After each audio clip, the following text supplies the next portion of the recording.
welcome back to the Spill Her podcast. Hello, I'm A. Biggs. And I'm Sam. And as you all can see, we have a special guest today. That's Ashley Rae. We are going to be talking about side hustle. She is the ultimate, in my opinion, hustler that I know. And I'm talking about, she is entrepreneur, journalist, real estate agent. So if you're in the Detroit metropolitan area, listen, she gonna hook you up. Okay. So by Ashley Rae, I'm trying to tell you, property manager. I didn't put that on there. And author of How to Play the Game of Life. So which you can find on Amazon. We're gonna definitely get into that. But welcome, Ashley. We appreciate you for joining us. Yeah, our first guest. I know. Thank you. Our first guest. Oh, and don't forget, she's a D-Town girl all day, every day. 313. 313 Siders. West side though. Let's be clear. Yes, West side. Yes. Because there's a difference. There really is. Huge. And y'all will always realize here on Spill Heart, we're gonna always represent home. We are. Period. All I don't care where we are. Hardly home, always repping. Okay? Yep. Period. So I'm gonna kick it off to Sam, but we're gonna start this episode. You know, we're trying to talk about pop. I call it pop culture. I guess so. Or like whatever the tea is, and we're gonna get into this Kendrick Drake beef. So I'm almost 40. I don't really be keeping up what's going on. I know from what I read, Kendrick won is what I heard. But I'm gonna toss this over to Sam and Ashley so y'all can get into it. I don't know what's going on. Okay. Well, and I am a little bit removed from it as well. I've heard, all of the songs pretty much. And I know that there's kind of been a bit of a beef boiling between them for quite some time. I think what kicked it off, I know there was a bit of going back and forth between J. Cole and Kendrick, actually, because J. Cole has a lyric in one of his songs saying, and I'm paraphrasing here, but the big three, is it Kendrick, is it Aubrey, or is it me? And Kendrick took offense to that. I can understand why. I mean, I know the album he released in 2018 won him a Pulitzer Prize. So I really don't feel like it's the same. I don't know many rappers with a Pulitzer. I don't know none. Okay. Shout out to Pop. I feel like he could have won one if he would have stayed around. Definitely. Yes, for but sure. I'm like, I don't know of any other rappers who have a Pulitzer. And so he came back, kind of, trying to heat up the scene. Ashley, have you heard about this? Are you familiar with it? I'm familiar somewhat.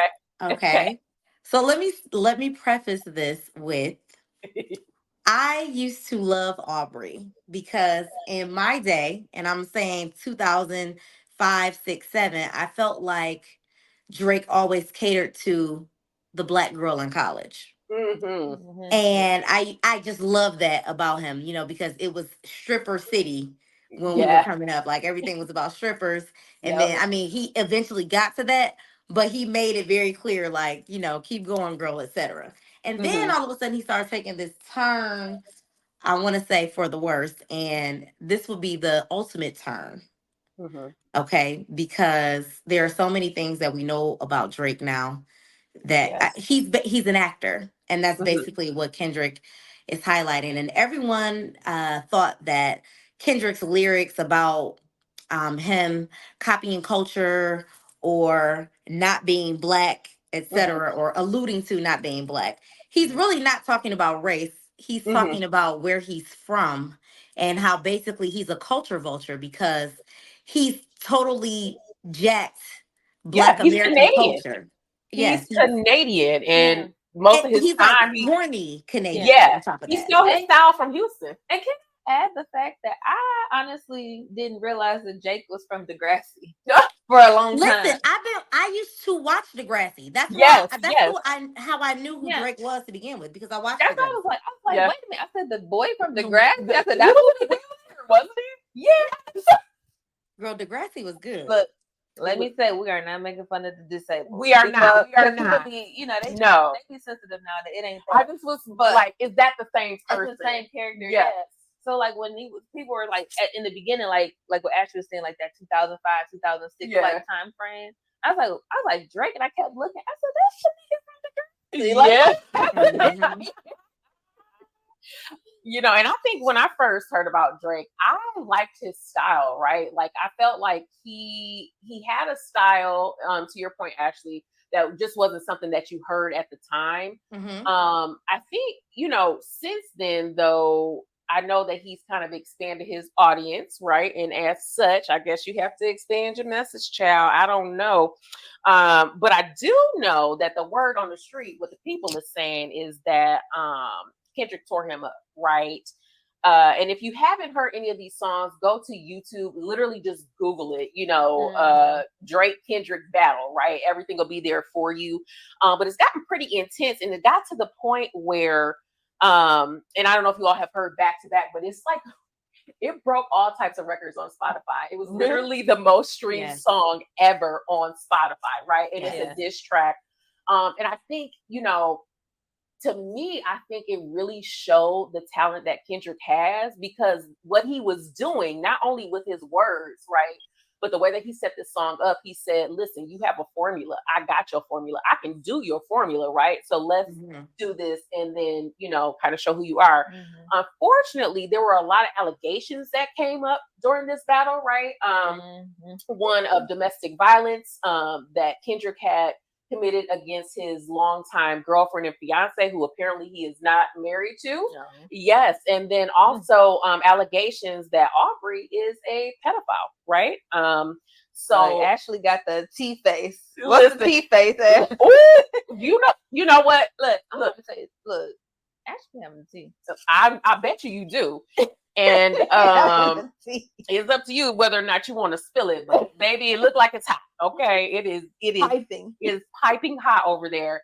And what I think, you know, is really important to bring up is kind of how this went wrong, right? Like we've seen a lot of rap battles over time, right? We've kind of seen like the Tupac and Biggie thing that was happening when we were younger. The Nas, Jay-Z, right? That was real beef. Yes. Right. Yes, real beef over real things, right? And I heard someone say, you know, the thing about having beef is you can't control it, right? Like if it gets out of control, it's just out of control. And I think that's kind of what has happened here, to the point where Drake has not even responded to back, right? And I heard that his security guard was actually shot in a drive-by just a couple of days ago. Yes, and so it has gotten very, very serious. You know, Drake has, the internet is saying Drake lost the battle, right? I can't say that I disagree. But what I want to talk about and what this brings us to, right? Because you know, we do HR, we're always going to bring it back to employment.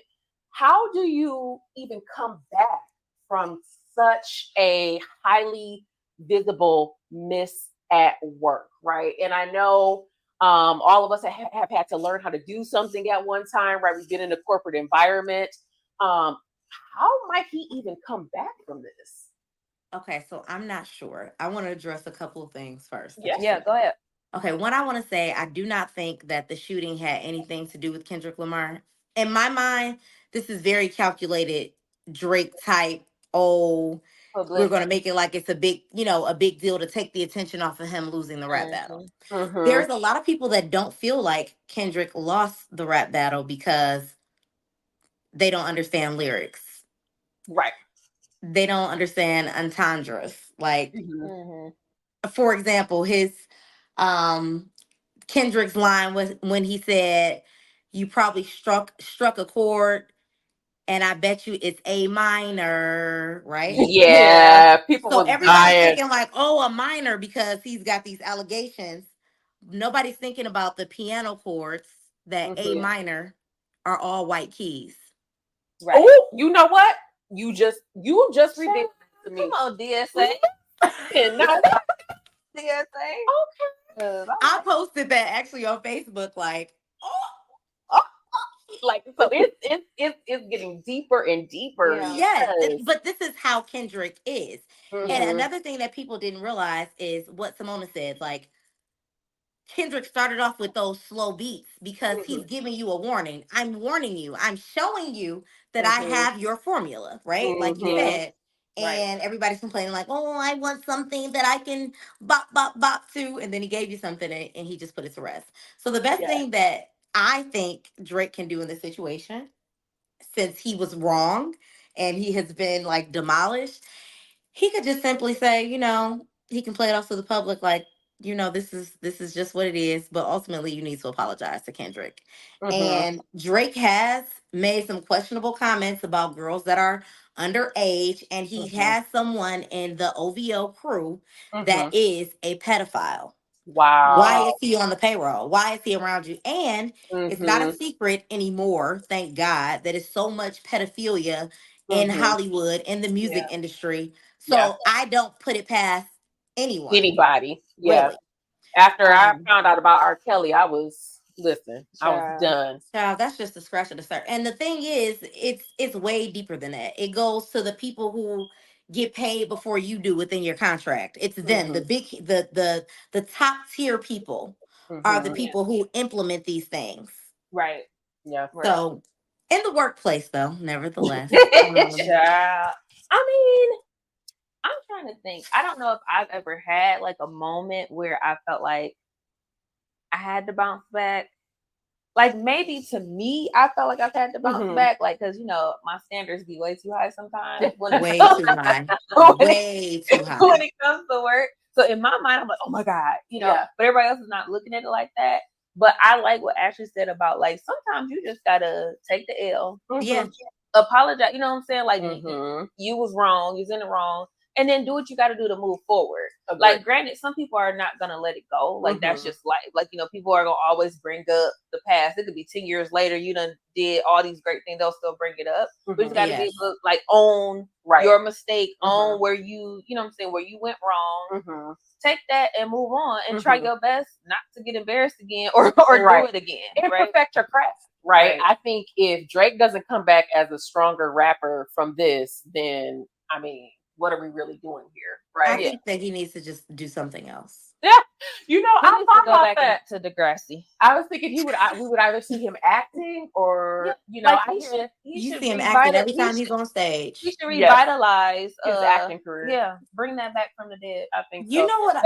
Or they're looking for new country artists, I hear. So maybe he can like just kind of swerve. More culture appropriation from Drake on Black culture in America. Yeah, I'm sure he could do it right. Just with his acting and the way that he does stuff. So, and even though somebody posed the question, does Drake deserve this? And I feel like he does because he's a poke the bear kind of guy. Drake is a perfect example of still being insecure about what you look like and how you sound and who you are as an adult, because his behavior is very much so, I'm a lame with money. Pretty much. Yeah. And it's like, you're always, I tell people that all the time, like, just because you have money doesn't make you unlame. Word, in some ways it makes you lamer.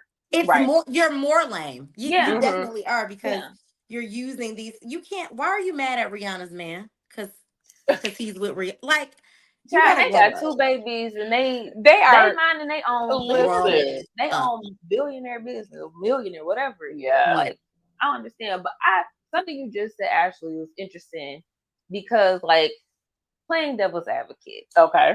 Like sometimes, because you said game. Like, huh? Your favorite game. You don't know me like that. Don't expose me like that. It's only episode 3, okay? Sorry, friend.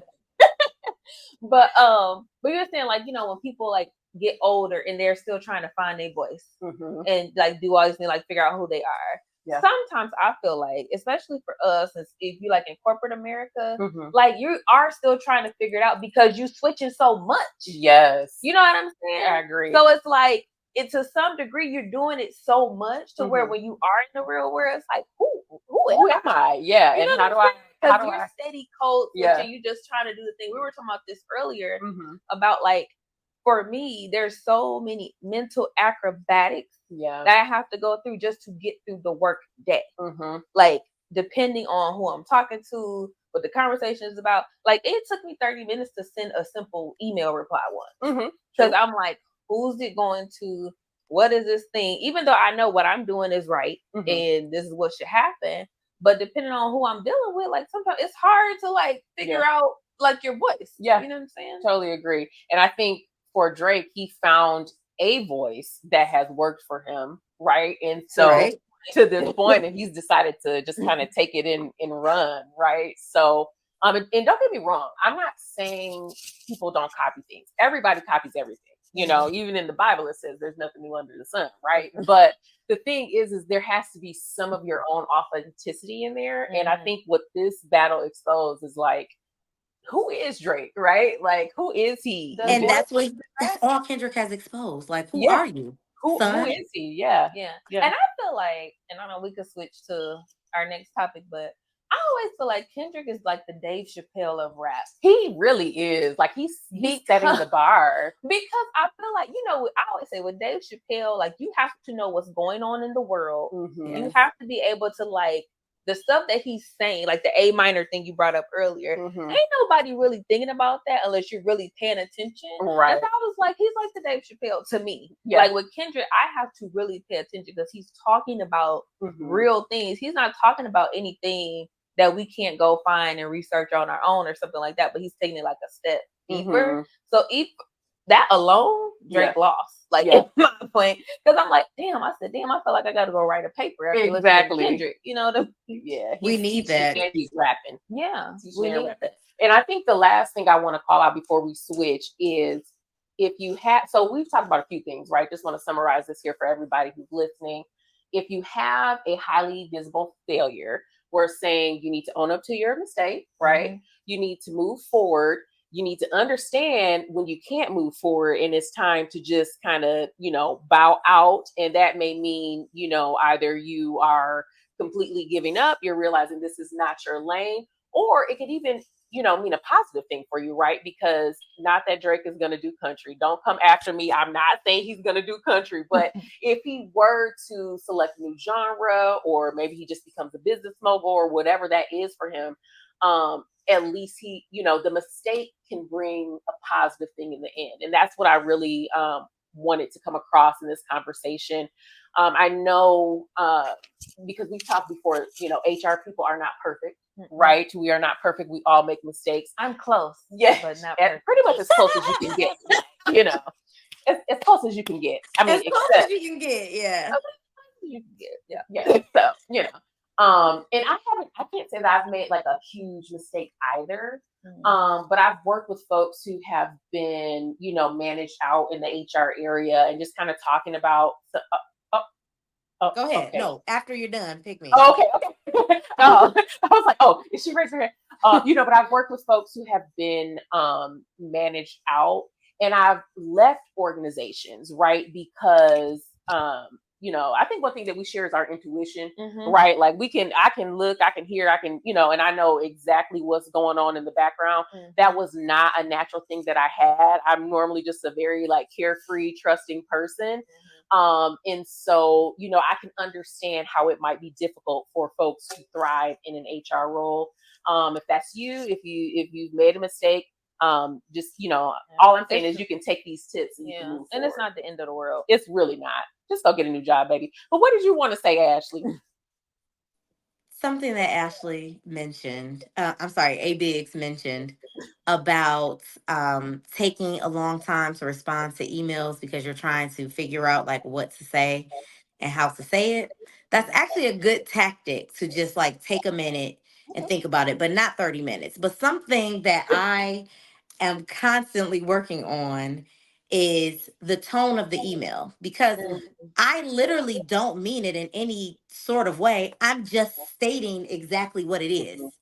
I'm just and I don't know another way to be. And I see people like reply to emails all the time and I'm like, yeah, but that doesn't answer anything. It's fluff. Right. That doesn't answer anything that I said. And I'm replying back like, I'm sorry, this doesn't answer my question. Like, you know, but they are thinking or feeling that I'm being aggressive when I'm really being assertive because I don't understand. So when dealing in corporate America as Black women, that can become a whole thing. And I'm actually over trying to change, what I'm saying or how I'm saying it to please someone. Like, I'm just stating the facts, or I'm just asking the question. I need clarity. Right. It's unfair to constantly have to tiptoe around other people's whatever they have going on in their mind, actually, because really and truthfully, when you're reading, you don't know the context unless someone's writing it all. You're reading it in your own voice. Exactly. You're reading it in your own voice. So whatever feeling, I tell people this all the time, whatever feeling you were already experiencing, and I emailed you, you read that email and whatever feeling you were already exactly. You were already in that state. Right. Yeah. And 9 times out of 10, you already feeling some way because you already feel some way about me anyway. The fact that it's coming from me, even if it's 8 o'clock in the morning, we just getting the day started. The fact if you got an issue with me, you're gonna always read it aggressively or or something like that. But what has helped me, I just use the same words they use. So then if somebody asks me something, or like if I say clarity, the word now is curiosity. Hey, out of curiosity, boom, boom, boom, boom, boom. There you go. Or or something like that. And so now when you try to come at me, I'm like, oh well, I was just.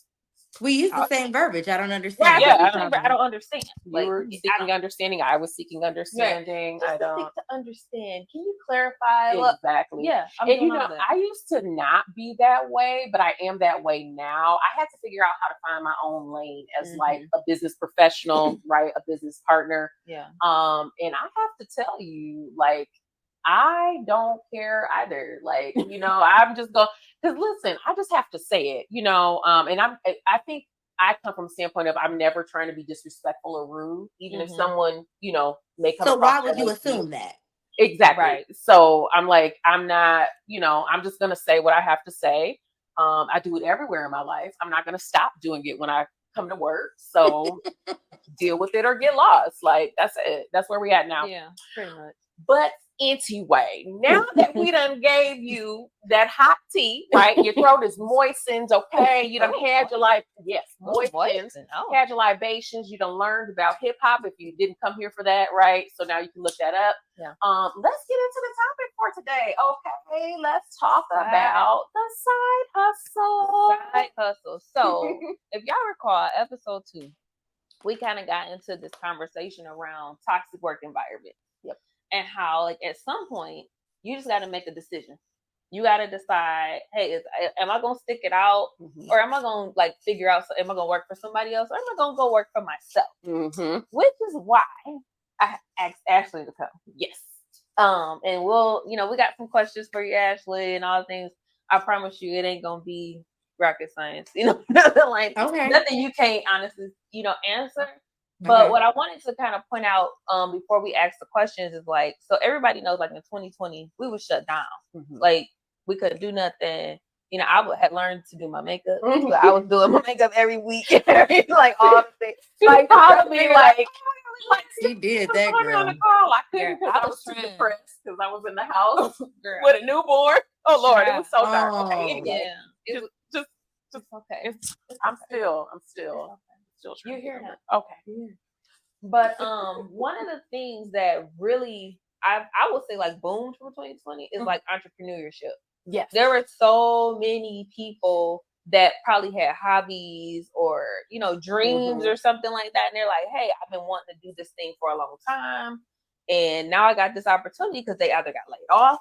Yep. We was getting our little stipends. They never gonna let us get off like that again. No, not ever. Right. People was getting their stipends. People was lying about the PPP loans. They was doing their thing, but a lot of people took it and invested and, like, created their own lanes, their own, companies, small businesses, things like that. It really boomed after 20. So they're like, I think in my opinion, what it was is people was like, I've been wanting to do this. I didn't have the time, or I was scared to do it. And it's like, now I'm sitting here with nothing to do. Right. And I done lost my job. Let me figure out, like, I think the whole work from home thing, like, I feel like some people were working from home, right? Like IT people, software engineers, like certain fields, right? But then I think in 2020 we realized, I could probably do most things from home, by myself and on my own. Right. Yeah. So I wanted to, like, ask some questions to you, Ashley. Like, when we talk about like really generating multiple streams of income. So like, you know, in the beginning of this call, we talked about like you doing real estate, you have a book, you're a journalist. Like, let's talk right style, which I'm waiting. It's fine. It's fine. Like all these things, like tell us, like, how did you even decide what you wanted to go into, right? Like when you think about, in property management, I don't want to like forget that, because that's a big piece of a lot of the things you do too. But just like, how do you even decide, like, hey, this is what I'm gonna do, instead of like a 9 to 5? You know what I mean? Like you created your own. Oh, I'm sorry. And she teaches. She's a teacher. You though. Teach too? Girl, she's shaping young minds. Listen, you better. You better. This is the last time, honey. It's over. Okay. So let me start a little bit before that. So I worked for AT&T, was my first job out of college, right? Full time. We were on mandatory overtime for like 2 years. It was a good little go. So I started a master's program at University of Phoenix because I could not tell my job that, oh, I'm going to school. So I'm not, I had to do what was going to be best for me all the way around, because unfortunately, I not unfortunate, but I had bills to pay. Right. So, okay. So I worked for AT&T from September 2008 until May of 2018, when they sold my department to IBM. So then I became a contract worker for AT&T, but I was formally employed with IBM. So from 2013 to 2018, I worked from home back then, every day. 2013 to 2018, I worked from home. In 2010, I got my master's degree in business, with a focus in human resource management. No one would hire me. They told me I was too young. I didn't have experience, blah, blah, blah, blah, blah. So I said, okay, well, if they're not going to give me a position, I'm going to create a position for myself. And that's the birth of Business Service Solutions, which just started off as resume writing and interview preparation, because I interviewed the best for higher positions at AT&T, like killed everybody. So yes, so that was the start of Business Service Solutions, which was just resume writing and interview preparation. And now it's turned into, I'm a notary. I notarize documents, property management, creating agreements, legal agreements for people. It just spun into other things. Now, my passion has always been, communicating information, informing other people, which is not always a good thing, because then you get called a know-it-all. And I think I'm, in the words of Amanda Seals, I'm thinking I'm helping the room because I know the answer. And they like, people don't want to be helped. They don't. They want to be stupid. So then I started letstalkraystyle.com, which is still active. I just have not written any material in so long, and I feel so bad because it's my baby. But if anyone watching this gets a chance, I do have some really good articles on there. You can just go click around, really, honestly. But that is like my passion, my baby, where I talk about basically social issues, social injustices, Black people, because I love us for real and I want us to do better as a collective. Those are the things that warm my heart. And so I created a book while I was at home from 2013 to 2018 working, okay, called How to Play the Game of Life, a guide on maneuvering through life's challenges, which is available on Amazon. Yes. And that was just to let people know, like, listen, we all go through things. It's okay. I kind of want to revise it because I had it with age, you have a different mindset, you have different experiences, etc. But I really wrote the book in hopes to get more people, more traffic to letstalkraystyle.com. Yep. Honestly.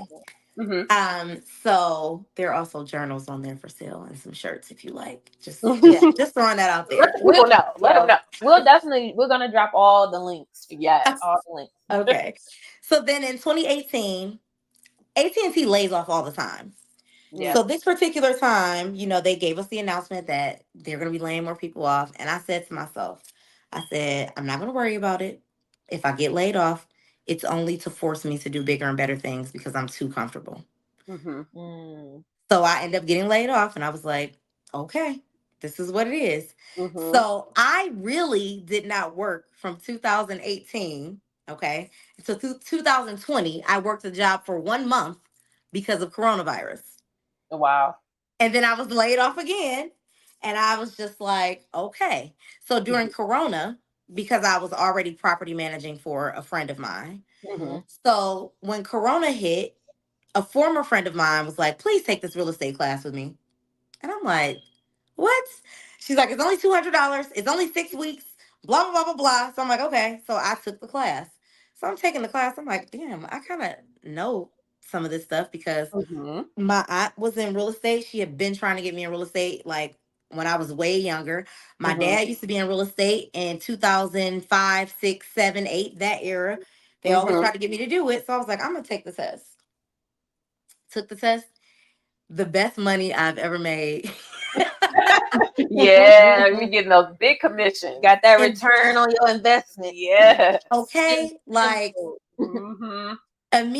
immediately. But the downside to that is sometimes it's good, sometimes it's bad. Sometimes dealing with people, people don't know what they want. You have to be okay with that. They don't know what they want. People don't know what they said. The people don't remember what you told them. You know what I mean? So it's a lot of moving parts in it. And as the agent, I try to stay on top of all of it. So what I did was created kind of like a step by step of what the process is. So you can never say I didn't tell you because not only did we talk about it, but I emailed it to you or I texted to you, so that you can go and look at it. And that kind of cuts down some of the confusion. Yeah. But it gets slow sometimes because really real estate season is March to September. So I'm like, hey, okay, I am doing these other things. But with real estate comes real estate bills, right? So now I have additional bills and I'm like, eh, even though Corona definitely taught me like family, that was my take from coronavirus. It was like, hey, we really can do this with limited resources. Yeah. And it makes you want to spend time with people and see people that you love and care about. So that was my biggest takeaway. So when I start interviewing for positions, and I don't think people like this, apparently, I start interviewing for positions because I need something constant along with my side hustles, right? Right. They ask like, where do you see yourself in 5 years? And I say, I'm not sure what direction you want to go with that, but one thing Corona has taught me is that no matter where I see myself or what I plan, I have to go with whatever's happening in the world, which is one of my strong points is being able to adapt to any situation or to change. So I'm not planning for 5 years because why? Look, I literally, oh my God, I literally told somebody the other day. I said I plan the day as it comes. Yes, I don't plan that's all you can do. I don't plan anything no more, obviously, because y'all are like. So, by the way, people, for those that are listening and watching it, these are like two of my closest friends. Yeah, I don't have many, but these are two in my circle. And y'all know I be planning. Like I be planning. She does. She do. She do. So it kills me. But I'm like, I'm gonna walk in this because that like Virgo in you. Yeah, because like you really don't know. I was like, I said, I'm minute to minute. Yeah. I think I'm like, see, I don't plan. Ben knows this about. I'm sorry, she don't. I call her Ben, but A-Dot knows this about me. I'm not a planner. I live my life in the flow. I think like I literally do. And then I think I'm the type of person who is like spontaneous. So I'll be thinking one thing and then I'll completely like pivot, right? Yeah, and it works every nerve. Time. Yeah, it works every nerve that I have. We are the odd couple over here. We are. I know I get on her nerves. And you're like, girl, did you look at this? it's fine. It's fine. It's gonna be fine. We don't need details. Oh my God. Yeah, but also I can be very structured as well, right? Like I'm one of those people who can switch. I mean, because obviously I wouldn't be successful in HR if I did, exactly, right? Yeah. But I think that's why I kind of like in my personal life, I think that's why I like you don't want all that. Yeah, I don't want all that. I don't want all that structure. I really like to live my life with my heart. Also my head, right? Yeah. But you know, that's always, I'm an overthinker, so that's always going in the background anyway. But yeah, totally have to be flexible. And I have a general plan of like where I want to go. Like I know, you know, how much like wealth I would like to have in 5 years, that sort of thing. But as far as like what I'm doing day to day, no idea. Because you just never know where things lead you. I literally thought I was going to be substitute teaching. That's what I was signing up for, to be a sub. And the interviewer was like, "Oh no, you should go over in this room over here," right? So I'm like, "Okay, whatever." Anyway, long story short, I had an on-the-spot interview, walked away with a full-time teaching position. That is amazing. Won't he do it? Yes, and what's crazy is I always wanted to work with children, but I wanted to do it in the social work aspects. And when I was younger, letting other people influence my decisions. I didn't go into social work because they told me I wasn't going to make any money. Yep. They'll do that. And it's crazy because I've been making my notes because, you know, I be trying to go back. But it's interesting. I feel like actually, I'm sure we've talked about this a few times, how like back in the day, I feel like our parents is like, go to school. Find you a job to retire from. And that's it. That's it. And it doesn't even exist anymore.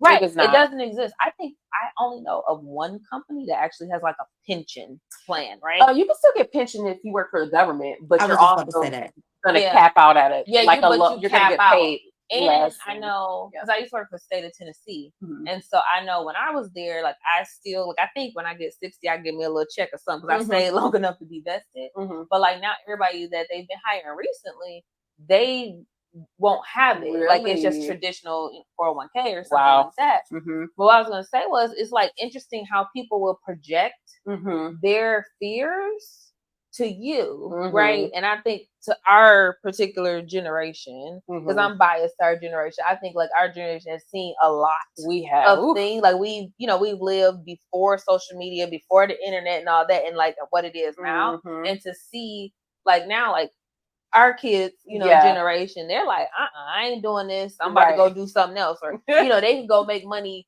being on YouTube playing a video game or, you know, all this like social, like digital creator type stuff versus we're like, okay, that makes sense. I'm for it. But our parents' generation is like, don't be doing that. That college, you ain't gonna make no money. You ain't gonna make no money unless you're a doctor or you're a lawyer or something like that. And that's just not the thing. This like when I look at it, like, don't be projecting your damn fears on me. And I think it's like, at least I'll speak for myself, where I fear even doing things like this. Right. Because I'm like, why would I want to do that? I just go over here, go to my little cubicle.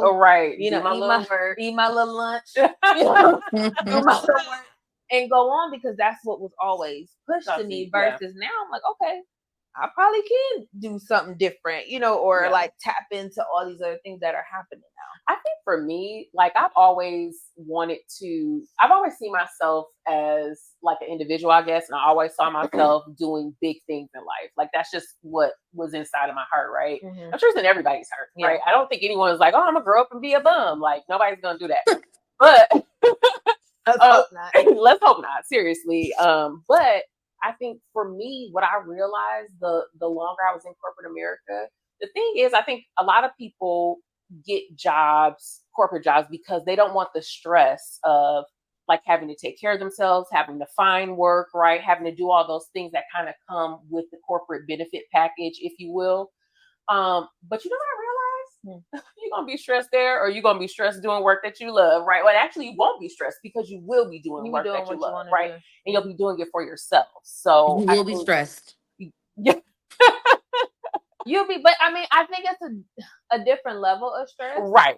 Because it's like, at the end of the day, you know, like this is a thing that you've invested, like you've invested into yourself. Right. And so versus like going to work for somebody else, and I'm working and I'm working hard, I'm busting my ass and I'm stressed out for a motherfucker who don't even know me. Exactly. You know what I And mean? don't even care about you. You And die don't tomorrow, they care, replace you. right? No. Like No. by the time they fire me, they didn't already hire my backfill. Exactly. You know what I'm saying? Or something like that. And So, I've just seen so many layoffs. Like I've laid off so many people. It's just like there. I think what I was trying to say is there's really no stability in anything that you do. No, yeah. So Ashley had to talk me off the ledge just like 3 months ago. So we'll talk about that on another day. But it was one of the things Ashley said, and I made a note of it. But one of the things was when I have to call Ashley to like, all right, friend. That's usually how it starts. Okay, friend, I'm gonna say this thing. I'm about to tell you this. Mm-hmm. Don't say nothing till I get done. Right. Because I already know what you're gonna say before I say it. But one of the things she said to me, and I literally say to myself every day, like, you'll be fine. Yeah. Like, you'll be fine. Like, and whatever happens, you can't control it anyway. So what? It doesn't matter. Yeah. You know what I mean? Stressing yourself for no reason. Yeah. Like, it is what it is. But one of the things you said, actually, I wanted to go back to what I thought was interesting is you said when you got laid off, you were like, if they laid me off, then okay, that just stops me from I done got too comfortable. Mm-hmm. And I thought that was like so like profound in a way. Yeah. Because sometimes all we need is that push or that one thing to just happen that we couldn't control. Right. To be like, all right, girl, you've been talking about this for 10 years, whatever, and you didn't do it. So I'm going to here. Like, now what you going to do? Mm-hmm. You know what I mean? I think that goes with knowing yourself. When I say I was comfortable, I'm the kind of person, my parents never made me do anything. Okay. Perfect example. I used to take vocal lessons and piano lessons. Mm-hmm. I had to keep cutting my nails. I was like, I'm not going back because I don't want to keep cutting my nails. Okay, you don't have to go. I auditioned to be a flag girl. Some of you might remember this. I made the team. Mm-hmm. And when my parents told me they weren't going to buy my uniform, I had to pay for it myself. I was like, oh, I'm not doing that. Yeah. Like, I would have made my kid do it. My parents never made me do anything. Yeah. So I learned very early in life, like, girl, if you have to do what you want to do for yourself. Right. So I was so comfortable working 8 to 5, Monday through Friday, never a weekend, never a holiday. Like, when I know that there is so much, I have so much more potential. There's so many more things that I could be doing, but I'm just comfortable. So I'm just not, I'm doing the bare minimum. I'm whatever. And if I can write a book in that time, and I wrote the book in less than a year. Right. Yeah. If I could do that and work and still, I was very active then on Let's Talk Race Style. So it was just like, okay, it's nothing I can do about it. Collect my severance and move on. Yep. That's it. And I still don't think, this is what I'm doing now clearly is not my final stop. I'm going to be looking for a job again because school's almost out and I don't want to teach again. Mm-hmm. But at the end of the day, all I can do is put the word out. Like, hey, I'm looking for something. If someone refers me to something or think that I'll be good at something, I'll take a look at it, apply. I can't stress about it. I cannot. Yeah. Because it just stress literally makes you sick. It does. And it kills you. It does. Yeah, it kills you. Mm-hmm. Absolutely. So it's now, like, hey, if I have to go without, getting my nails done or a new wig for a little, I'll be all right. It's hair in the hair. Oh no, baby. Oh my God. I'd always put that in the butt. Listen. Always. It's 3 things I always have money for. Yep. Food. Hair, and nails. Yep. Yeah. Mm-hmm. But you said something interesting, and because we're kind of doing this to give tips to others, I wanted to call it out. It sounds to me, and what I'm hearing you say is that you're always planning for your next thing while you're doing something else. Is that like kind of your key to success? I've never thought of it that way. I didn't think that I was planning. But you kind of are, though, right? Because you're like, tell me more. Well, no, because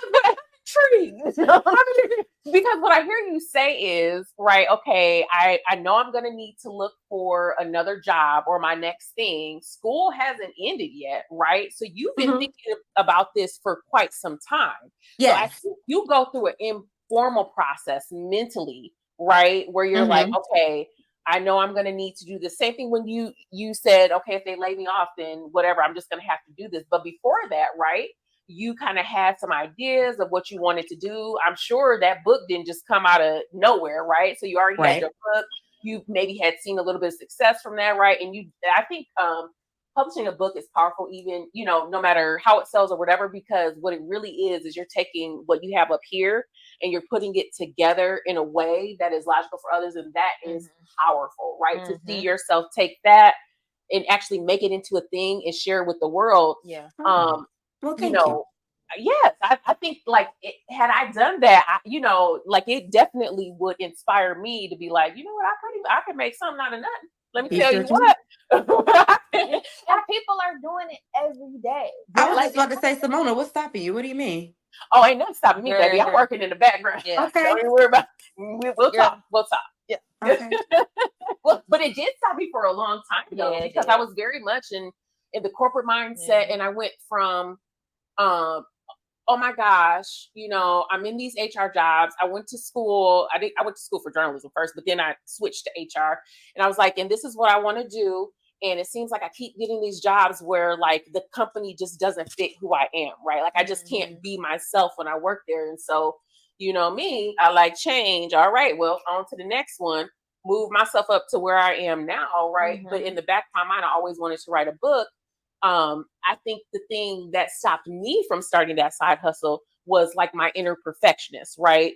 Whereas I think, action is the most important thing you can do. If you have an idea for yourself or a direction that you want to go in, I think action is the most powerful thing, because I seriously spent 10 years thinking about what I was going to write about.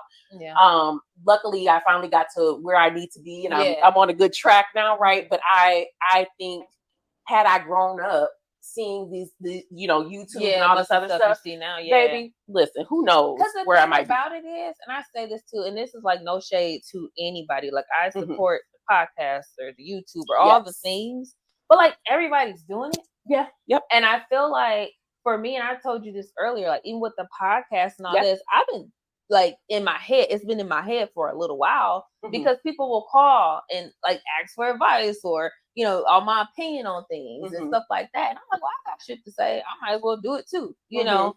But then it was like, well, who's gonna listen? And that thing. And like since we started this, like the response has been positive, right? Like it's just steady, like keeping promotion and creation and all of that. But it's just one of the things like I could do it too. Why not? You know what I mean? Like it is what it is. You know what? I forgot that I'm a cognitive behavioral life coach. That's why when you said people call you all the time for advice. Yeah. Okay. That just made me think of that. Like, why did I forget that when that is a huge thing for me? Because that falls right in the line of social work. Yeah. It falls right in the line of social work. Which is mainly what I do at school. Contrary to popular, I'm doing counseling every single day. Every day. Yeah. Jesus, I lost my train of thought. Sometimes you don't know. Sometimes you have something in your mind that you want to do, right? Yeah. And then something else falls in your lap. Like, man, this is too sweet. So maybe it's not.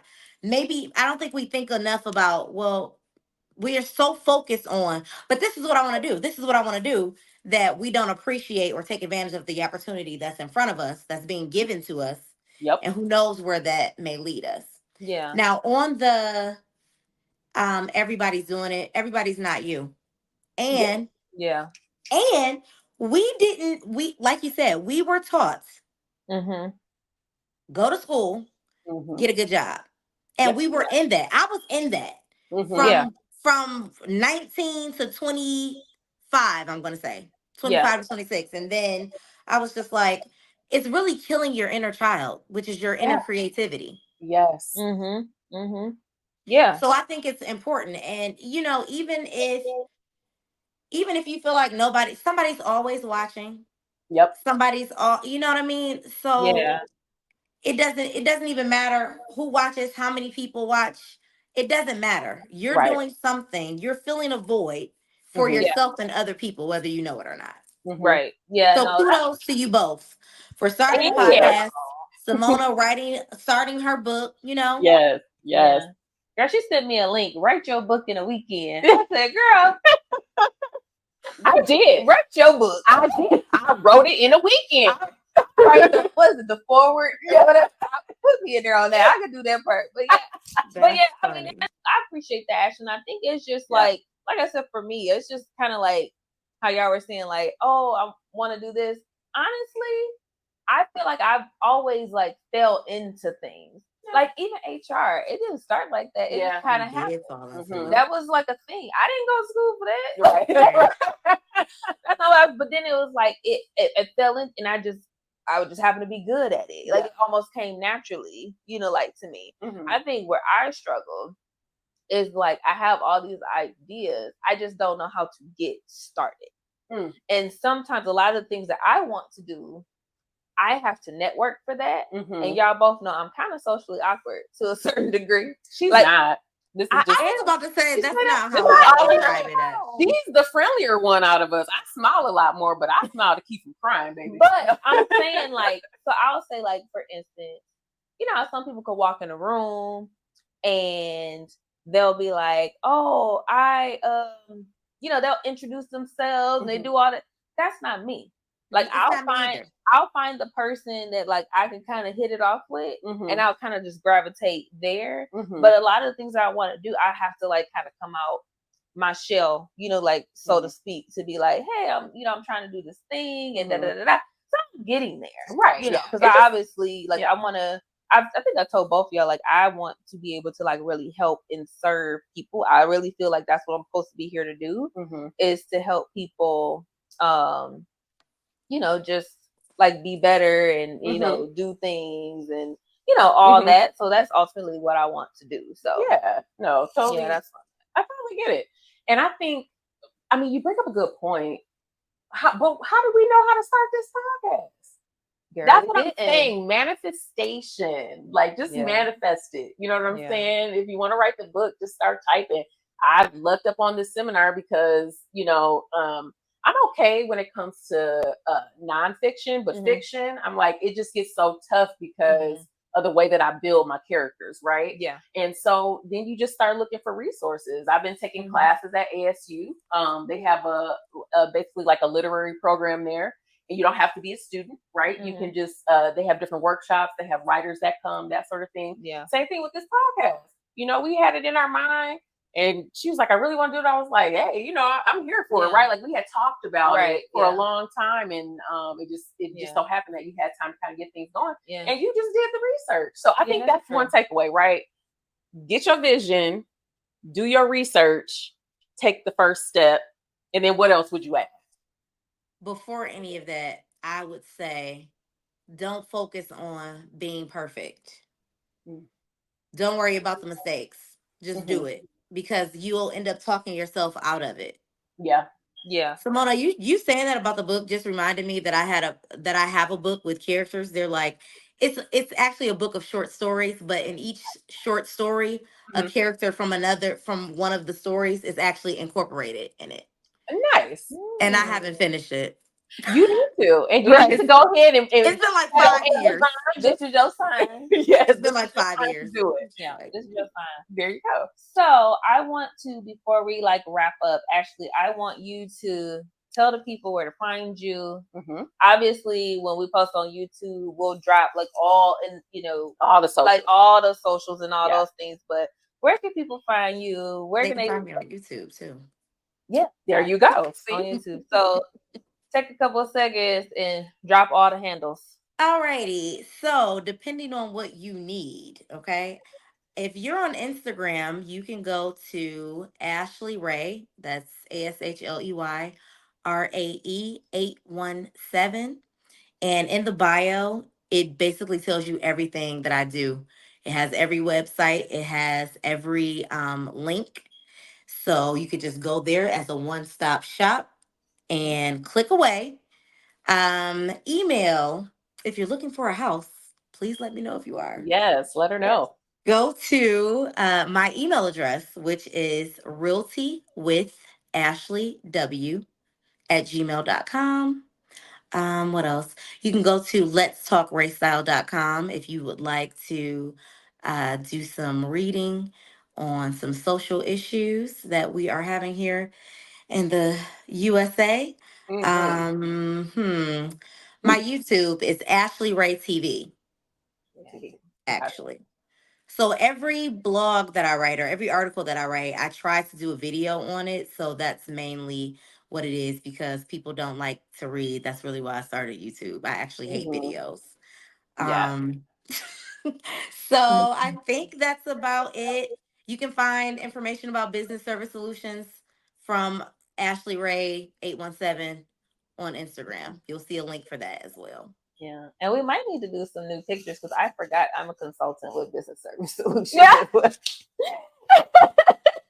See, listen, you put it out there, and you can get more jobs than you can even handle. Okay, yes. Let's manifest this success. We'll get y'all together. Because a service that Business Service Solutions offers. Remember, I said it started off with just resumes and interviews, but actually, I have been going in helping small businesses, particularly Black businesses, because they have no HR foundation whatsoever, and they're just setting themselves up for a lawsuit. Yeah, that part. So, Ashley, who is way more experienced than I am, is able to guide me in the right direction and guide the client on the things that they need. Yeah. So very cool. Yeah, very cool. Well, that's gonna be it for us today. Ashley, thank you so thank you much guys for joining us and indulging us and like all the things. Like I said, for those listening, once we publish this, we'll have all the links and ways to get in touch with Ashley. If you're in the Detroit metropolitan area and you are looking for a home, hit her up. Or really anything else, it sounds like, because she knows somebody. I know a person that knows a person that knows a person for sure. She's got the hookup. Okay, network. Yes. So but we appreciate y'all for joining us. Thank you, Ashley, for joining us. Yes, and that's gonna be it. And if y'all have any questions or you want us to feature something or talk about something on our next show, you know where to find us. Drop the socials. It's Spill Her Podcast. That's on IG. Oh, we're on TikTok. We are on TikTok. On TikTok. Before they get rid of it. And and YouTube as well. Facebook it's a work in progress, but God's got his hand on it. Got his hands on it. I hope so. But that's where we'll be. So we appreciate y'all. Until next time. Bye. Bye. Thank you guys.